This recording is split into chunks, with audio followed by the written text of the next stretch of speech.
I am back with Logan, and we are talking about sexual addiction. He has this wonderful site called Prodigals of Alaska. Great references, all kinds of material on there. And we did another episode prior to this. So, this one, we're specifically going to focus on marriage, his recovery path, how Christ came into all of this. But if you want to hear the backstory, the early story, because like most men, this didn't just start when he got married. This started a lot earlier. I should say most men and women, because we do have another interview with Ruth about her experience with sexual addiction. So this isn't, there's no gender bias here on that. So, Logan, let's pick up with you and your wife actually start talking about this with another couple who have agreed to mentor you, and you're thinking about having your wife as your accountability partner. How does that not go so well? Yeah, so for a time, she essentially was like, and again, she was trying to do what she could to help support me, and so I would shoot her a text and be like, "Oh, I'm at the bank," and trying not to flirt with the teller. And in my mind, like I'm doing a good thing, I'm reaching out, and in her mind, she's in looking back, it's like, "Oh my gosh, way to like stab her again with a knife." And yet that, and so very quickly my mentor and then his wife who has mentored my wife were like, yeah, we don't do that. So you're vulnerable, you're transparent, you better share it all, but you share it with guys, you share it with men in the program, men that are equipped to hear it, to give you tough feedback, to ask you tough questions, to call you out on your BS when you're not being transparent, and with just real quickly, in the last conversation that we had, we talked about some of the other groups that I tried, and I'm not here to bash groups. I'm not here to bash. A group is only as strong as the people in it and the people leading it. But there was definitely a shallowness and fragility to the groups that I'd experienced, and part of that was the structure of those groups did not allow for feedback. They did not allow for people to ask clarifying questions. It was to give a safe space. I understand that. But what it allowed me to do was share what I needed to share to feel better and then go on my merry way. Mm-hmm. I had been training myself, in addition to everything else, I'd also been training myself to be a really good lying, sociopathic narcissist. So the last thing I needed was a safe space to just share what I felt good about sharing. I needed people to call me out. And so, I know this is kind of getting off the trail a little bit, but so like accountability and,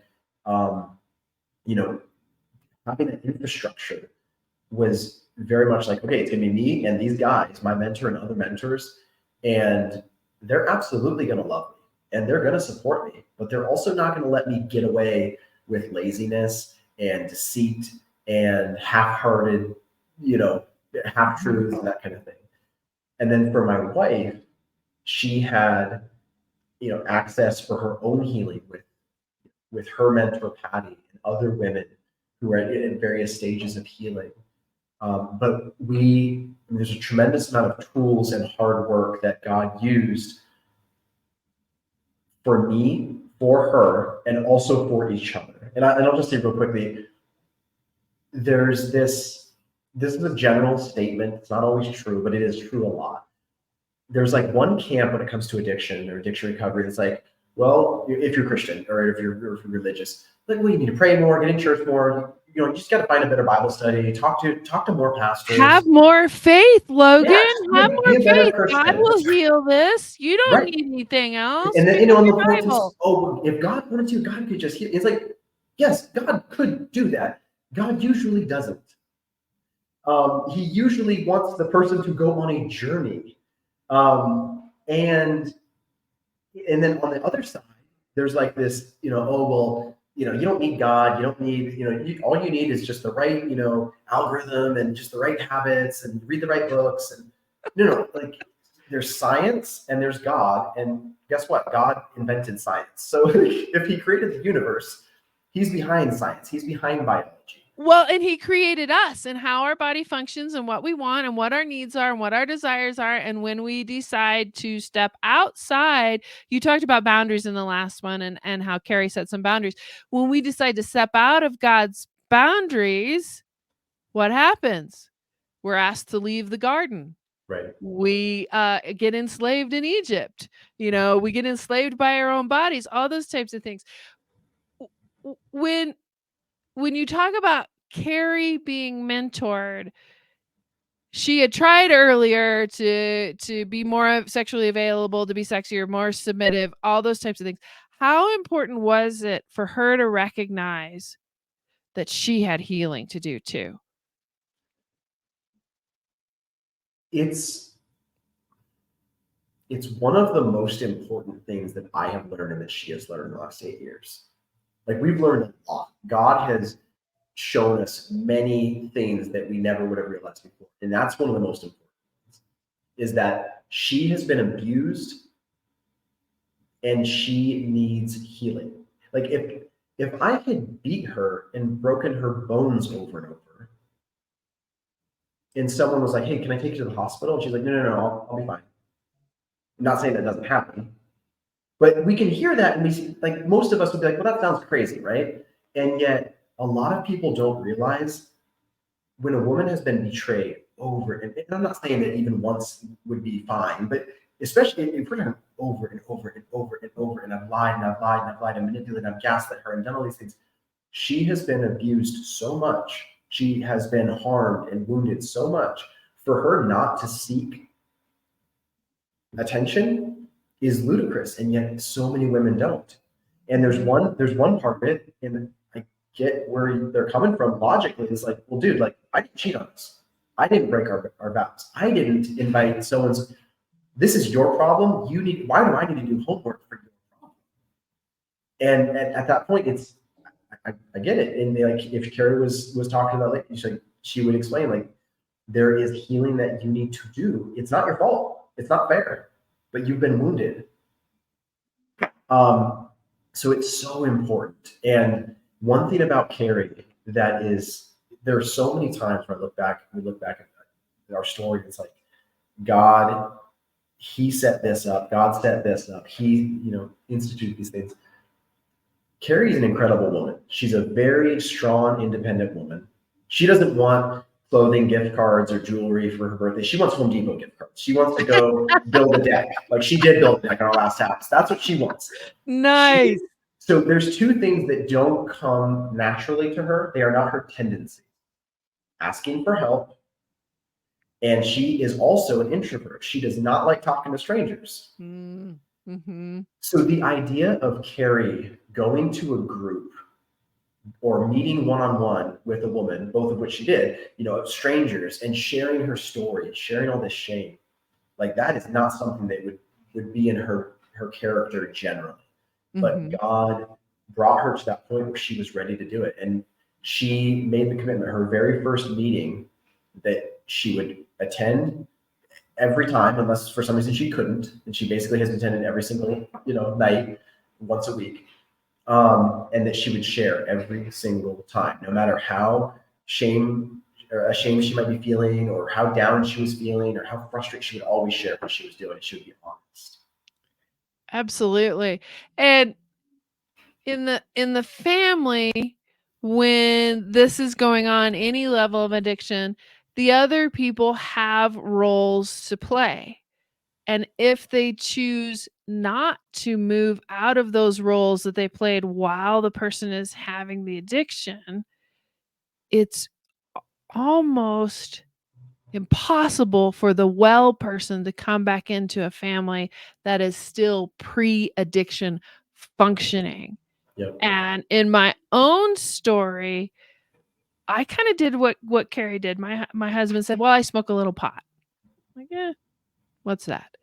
I didn't realize the depth of it. I didn't realize I just was really naive. Didn't realize a lot of it. But I didn't marry this man because I was well. Let's put it that way. I had my own relationship, love addiction issues, those types of things that made this enmeshment something that made sense to me from my background, from what was going on. So when he began to get well, if I wanted this relationship, I needed to get well too. To me, it's like the scripture in the Bible where iron sharpens iron. If I was going to remain outside of the picture and say, "Oh, it's all about you," a marriage and long-term sobriety just wasn't available Yeah. to us. And that's why I say to people, yes, just like you said, maybe I wasn't out doing the drugs, maybe I wasn't out doing this, but I also wasn't setting clear boundaries. I also wasn't behaving like a mature adult. I also was saying, I am so needy that I'm going to allow this to continue happening. And my understanding in God's kingdom is that's not how God designed me to cleave to this person over cleaving to him first and then forming the marriage. So, Right. as you guys are walking through this process, what were you learning about each other? What were you learning about how to interact again? So one thing that has been a constant in our relationship, there's honestly there's so many things that haven't been a constant, right? Because there's so much change, which is an incredible miracle. There's so much upheaval that was done. I always tell people, like, God didn't fix our marriage. He ripped it down and like Yeah. destroyed it and then built a new marriage for Yeah. us in his image. Yeah. But one constant thread that blows people's minds sometimes is Carrie and I have always been best friends. Like, we have, even in the darkest of times, we've always been buddies. We've always enjoyed hanging out together, going to the grocery store together, going on a date night, whatever. Mm-hmm. And I thank God for that, because that did give like a little bit of vitamin C, I think, on the days that we needed it. Mm-hmm. And that's sometimes hard, I think, for like not every, a lot of relationships don't have that. Right? A lot of marriages don't have that. So I have to recognize, like, that in of itself is not always something that everyone can replicate. But I'm thankful that that wasn't our story. But I mean, for us to learn how to talk to each other, for me to learn how to talk with her, to not give promises that she's not asking for her to not give in to me to make me feel better. Which, these are not things that addicts do. These are things that humans do. These are things that most relationships have, most, even outside of a marriage. And that's one of the beautiful things about recovery. My wife and I say all the time, like, we wish that, like, everyone would just get into a recovery program for something, because recovery is not, it's truly not about overcoming addiction. A recovery is about learning how to interact with life in a healthy way. Interact with other humans in a healthy way and Right. look at your needs. We were designed needy. We all have needs for love. We all have needs for companionship, and we all have needs to know that we're not alone. And I don't know any other way to get that than to turn my life over to Christ and Yep. say, "Hey, I'm not running this super well. I Yep. have these needs, and if I constantly depend on this person, this drug, this work, this other, I come up empty. The hits are never enough." Yep. And so it's absolutely something that God has used, recovery and these relationships with other people that have come into our lives. God has used that to help us, yeah, definitely to help me get free of addiction, to help her get free of codependency, and to heal from trauma. And he has absolutely done that in ways that we never could have imagined. But he's helped us, yeah, navigate life and stress. And not that we've done perfectly, but like, I anger for me was the second. Like, here was sex addiction. This was the big bad. This was gonna kill me and my family. Anger was right below it. And anger is something that I didn't intentionally work on, like, with intensity, until about 3 years ago.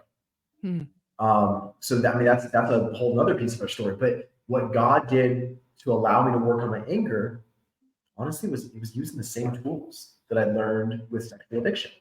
Making phone calls, being rigorously honest about what was going on, giving power control over to, sharing with the other guys, getting feedback and that kind of thing. God allowed me to use those tools with anger. So that's recovery has allowed us to just do life in a healthy way. But one of the to bring it back to something that's maybe a little bit more practical, a little bit more tangible, one of the key phrases that Carrie learned early on, and I learned also through her, is that there's one thing that those ladies in, so her group is called Partners in Process, the group for women that have been betrayed and abused in that way. There's one thing that they look for in husbands, and it's believable behavior. Yes, it's all about the action, not about the it's words. not about what he's saying. He's going to say this, that, and the other. He's going to blow up. He's going to act this way. What is he doing consistently day after day? Is he progressing? Is he changing in a healthy way? Because anything else, and it might be subconscious, it might be intentional, who knows? But anything else is it's like a magic act. It might be there for a bit, but it's going to go away. What are his actual actions? And so that is something that Carrie learned early on, and it stayed true. And it's something that, and it's a beautiful thing. Like we have conversations with our kids all the time, and we use that phrase all the time: believable behavior. Like don't talk about what you're going to show with believable behavior. And that's one of the beautiful things I'm so thankful too. Is I know this could be a whole other conversation, but parenting these boys, they grew up. Now, my oldest boy, especially my older couple boys, and they definitely started growing up in an addict's house, and there were ugly things there. But largely, they have grown up in a recovery house. They have grown up where every Monday night we go to night church. And it used to be that's just what we'd call it, because it was the same church building that we attended church at on Sunday morning. Sure, it's night church. Here we go. Celebrate recovery. I mean, as they've gotten older, like we talk to them, they know exactly what we do. They know what I'm doing in my group. They know what she's doing. They know our story. Right. And we've actually had, just last Monday night, I had to have a conversation with my oldest boy, because there was a guy from our church that started attending, and he was like wanting to say hi to him. And I was like, okay, so let's talk anonymity here. You can't just like run up like, hey. And like, that blows my mind though. Like, what a blessing for them to be able to grow up where recovery and getting current every week about how your week's been and having multiple mentors in your life, like that's just normal for them. Right. Absolutely. That's where I was going next. So you're raising 4 boys. We know what the world says about boys, and we also know, I watched my guys. We were in an airport, and my guys were about the age of yours, 11, 13, somewhere in there. And these young women walked past, and my boys went like this. If you can't see me if you're on the podcast, but their heads flipped around. And I'm like, good Lord, there's no escaping it. Yeah. It's kind of like, a food addict can't stop eating food, whereas an alcoholic can stop drinking alcohol. We've got some thoughts about reduced harm, but you still have to eat food. So this whole sexual addiction realm is in that realm of, unless you run off and be a hermit, which is not what I'm planning for my children or yours. Right. How are you teaching them? You grew up in a Christian home, you're raising them in a Christian home. How are you teaching them differently? What's the ongoing conversation you're having for these young men who are being bombarded? Let's just put it where it is. Unless you turn off all screens and don't take them out in public, they're being bombarded. Yeah. Well, for anyone that didn't hear our previous conversation, I shared how, as much as I had a very blessed childhood, and my parents did a really good job in lots of different ways, they never really showed vulnerability, especially not in this area, in terms of what their struggles looked like, what their issues had been, anything like that.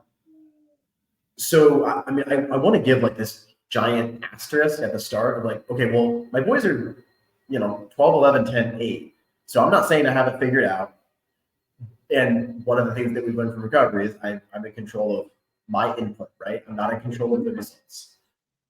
But I'll give a practical tool here in a second, but the biggest focus, the giant like beam that is our North Star with parenting when it comes to how to have these conversations is just to keep the conversations open, just to make sure that we can talk about stuff. So we really, really try to never shut down a conversation, even though sometimes they're super awkward or sometimes like, what, how do you want to talk about that? So we really try not to shut them down. We try to like, let's talk about it. Maybe we'll have to, really talk about it more holistically at a different time. But yeah, you want to talk about this? Let's talk about this. So, and then to give it a more practical, tangible tool, there is a book, Good Pictures, Bad Pictures. Oh, nice. There's actually two versions. I think it's Good Pictures, Bad Pictures, and then there's Good Pictures, Bad Pictures Junior. I think is how it is. We own both, and you can buy them probably on eBay. Last time I checked, you can get both of them for $20 or less. These are incredible resources. I'm so thankful. My sister-in-law, she told us about them a few years ago, and the junior version is if a kid can have a conversation, the kid's old enough to have to be reading or to be read this book. And then the other one, the safe thing would say if they're adolescent, if they're 10 or 11 even, but if they're adolescent or older, definitely the other version. But it's Christ-based. It absolutely dives into the science of addiction. It dives into the science of specifically sexual addiction, what's going on with pornography, what's happening inside my brain, what's happening inside my body. And it dives into all that, but it also is completely centered around Christ too. It's this beautiful marriage of both of those things that are both true. And so that is an incredible resource that I'd recommend to any parent to open the conversation. And then, it's also something that we can go back to. How do you help parents take themselves in hand enough to be able to talk about this? Because in our previous podcast, your parents were good parents, my parents were good parents, but nobody trained them how to talk about this. So if you're, is that a conversation that you and Carrie would be willing to have through email of, this is awkward. This is hard. Yeah. I don't know how good of an answer I can give because, as you alluded to, it's kind of a case-by-case basis. But that's one of those scenarios, and this totally applies to everything outside of sexual addiction as well, where what would I rather have? A really tough conversation right now? Or what's the worst case scenario if I don't have that conversation? Let's play that out. Which one would I rather pick? In almost every case, I'm going to rather have that tough conversation. And yet, as a human, I usually don't pick the hard conversation if I'm just going off of what feels comfortable. So have those tough conversations. Absolutely. And having the tough conversation with another adult, you've expressed that too. That's hard as well. So as you're looking at your boys, what I heard you say was keeping the lines open. Yeah. Saying, "Hey buddy, I'm here and let's have these conversations," and putting them in places where they can have conversations with other adults who are knowledgeable as well. You want to pick those carefully, but other adults who are knowledgeable as well. So my guys are a little older than yours. They're 16 and 18. So I've become the alien, right? I'm the female. They're kind of like, you look like those, but you're not those, but you're mom, but I don't understand. Yeah. How has Carrie has she stepped in for some of these conversations too? Yeah, so it's definitely something where we do a lot of tag teaming, and she homeschools our boys. I mean, so there's going to be conversations where she's just naturally having the conversation, and then sometimes me, and then I would say we're extremely intentional to debrief with each other at night and just throughout the day about conversations that she's had or that I've had with the kids, whether they're spiritual conversations, sexual stuff, just life stuff. And so we know where we're all at in terms of conversation. And one piece too, I just wanted to just share just really briefly is this idea of, and I'm certainly not the one to coin this phrase, but it's like, if I don't have that tough conversation with them, somebody will. Yes, the world So, will have these conversations if you don't have these conversations right. in a myriad of ways, either coming up on their phone or coming up with their friends. So we were sitting at the table. Again, my guys are about the age of yours. And I looked at both of them. My husband wasn't there for some reason. And I said, we had the continual conversation about sex. We had started somewhere around 9 and 10 and started talking about that. And since our particular area was drugs and alcohol, we'd had those and they'd been to Celebrate Recovery. So I look at them and I said, I really want you to feel comfortable asking any question. You can get me alone privately. You could write it down. Drugs, alcohol, sex, any of this behavior. I said, as far as sex is concerned, I know your friends are talking to you already, Right. but your dad and I know more than your friends, and let me prove it to you. You guys are sitting here. So Right. we have a lot of, and all of them went the monkey see, monkey do. They're like, Right. oh, I don't want to hear that. But it did open it for a private conversation with one of those sons to come back to me later and say, I don't understand what this means. Can you explain this to me? So as awkward as that is, you can make it silly, you can make it funny, and you can make it relaxed is in doing that. So when you and Carrie are working through these things with yourselves and your boys, how have you worked with mentors, you've set boundaries, you've looked at this. What happens if she begins to feel uneasy or you are feeling like, wow, there's a lot of stress going on right now? How do you come together as a couple before Christ with your mentors? What do you do? Because this doesn't go away. Yeah. So there are some specific lines of communication that have been outlined where, like, especially early on, it was like, okay, if Logan does something stupid and makes some choice, we've already outlined that he shouldn't just go to you each and every time, be like, oh, I looked at this woman, or oh, I said something inappropriate, or hopefully not, hopefully something not even worse than that. What does happen? So it was like the way it was outlined, and like, okay, so Logan will be continually sharing all this with his mentor and with other guys, and if something needs to be shared with Carrie, then that would go through those channels. So it'd be like, on a formal setting, like I would share it with my mentor. If it needs to be shared with Carrie, he would share it with his wife, and either his wife would share it with Carrie, or possibly both of them would share it with Carrie. And then this is a really important piece that we try to do with all couples, if both couples are working in recovery, is, okay, what you as the wife, what are your desires and expectations as far as what do you want to be shared? Now, if she says, like, I want to know every time he's ever triggered or has a temptation, then they're probably going to push back on that. Like, okay, realistically, that's not, but it doesn't look the same for, like, some wives would want, like, oh, well, I want to know, like, if he's ever, you can fill in the blank. Like, if he's ever done this, if he's ever going to do this, I want to know. And with Carrie, she was pretty black and white. She's like, I want to know if, if Carrie listens to this, like, please don't, I'm not trying to quote you. Basically, she wanted to know if he had sex with another woman or any sexual contact with another woman. She definitely wanted to know that. And, if I went back into masturbation to pornography. So, like, she was very clear about, like, you do those things, I need to know about that. Because she, at that point, is like, okay, we're going to hit the road.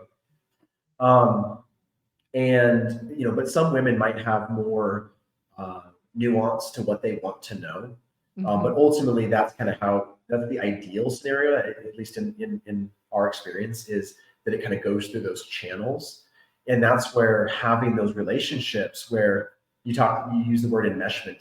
Like, so much of my addiction was enmeshment in a very evil, dark way, and this is like the beautiful enmeshment where I know my mentor and his family, and Carrie knows that, like, and we might not all have the same exact relationships, but we, again, relational equity. We have a lot of relational equity with each other. And so it's not siloed where it's like Carrie has her recovery people, I have my recovery people, and I don't talk to you and you don't talk to me. And, you know, we have different groups and we have different, it's not all the exact same, but there's also a lot of shared commonality. And that's a shift in the, so I've been at this for 20 years now. That's a shift in the whole recovery community, that we're doing this as a family. We're doing this as a group. Celebrate Recovery is really good about that. And I think that, in my experience, I don't know what yours, it sounds like yours has led to it too. That is creating that community to where we don't feel siloed and we don't Right. feel alone. And your boys will have other people to talk to other than just you. You have put people in front of them that will give them an opportunity to say, not sure I can talk to mom and dad about this, but I'd like another opinion. And Yeah. like you said, the world will raise them if Yep. you don't put other godly men, women, people around them. Can I just share just a couple things just real quickly there? So on that last piece of, that my boys have other people they can turn to. So there's a couple things that come to mind. On one, so I mentored a man, in addition to the groups and everything. Just like my mentor worked with me for about 2 years. So I had a man that walked in the program, and I was his mentor for about 2 years. It's usually about 2 years. And at his graduation, so his wife has also been active in recovery with Carrie, and their kids, they're a little bit older than our kids, but just a couple years older. They're young teenagers. And they knew, they at that point had known what was going on and everything. They attended the graduation ceremony. And so there was testimony shared, from both parties, from him and his wife. And so his son, I'm trying to hold together here. So his son came up to me afterwards and he gave me a hug, and he goes, Logan, thanks for helping my dad. And he goes, and I didn't know how to respond to this. He goes, if I ever have problems in the future, I know I can come talk to you guys. Awesome. And there was part of me that's like, oh, well, hopefully that doesn't happen. But Right. but how beautiful is that he's like, can see that, right? And on the flip side of that, so, I talked about Rick, my mentor, Rick, and how he has been so many things. He started as my mentor, but he has become my friend. He has become, so I'll be quick about this, but there's a lot that happened in the spring of 16. I started in my recovery journey, seriously recovery journey. That was May. We had our youngest son, Isaiah, in March. And my dad, who had been married to my mom for over 3 decades, left the family. And that's a whole other thing. But so he left in the spring of 2016. So all these things happened at the same time. And I still talk with my dad, but it's not the same. Mm. And God put Rick as my mentor. He put him as, honestly, my best friend, other than Carrie. That came over time. But Rick has also been a father to me. He's been a dad to me. I've had conversations with him that I wish desperately I could have had with my dad. Yeah. But I was able to have them. And like those types of things those are the things, like I didn't start attending a recovery group to get a best friend or to get a father figure or to learn how to deal with my anger even. I just wanted to save my marriage if possible, right? And yet God, he gave me that. He transformed our marriage, but he also gave all these other blessings. And the last thing I'll just put out there quickly is, so it was a couple of years ago, Carrie and I shared our testimony, and we've been able to share a testimony together multiple times. That's been awesome. And we were making some edits and some, changing, updating the dates on some things and stuff like that. And she was going over a section where it's probably from like 2013 or so. And it's detailing, I had told her about another affair, And in her testimony, she's sharing how she was laying on the bathroom floor, screaming and just crying out to God. And the pain is just, completely filling her body. And she was asking me, and I don't remember the exact verbiage that she was referencing, but as we're sitting there on the couch, this was like 2 years ago, and she was asking me like, okay, should I use a semicolon here? Should we use a period? And I don't remember the exact grammatical conversation, but it was something to that effect. And I remember just like God allowed me in that moment to kind of just like zoom out and be like, we're sitting here on the couch with our boys up in bed, sitting here snuggled up, going over, like critiquing the grammar on this horror story that was our life. And that doesn't happen by accident, right? Like that does not happen by logic and reason. That happens when God works a miracle. And God put us on that path to be able to have that miracle.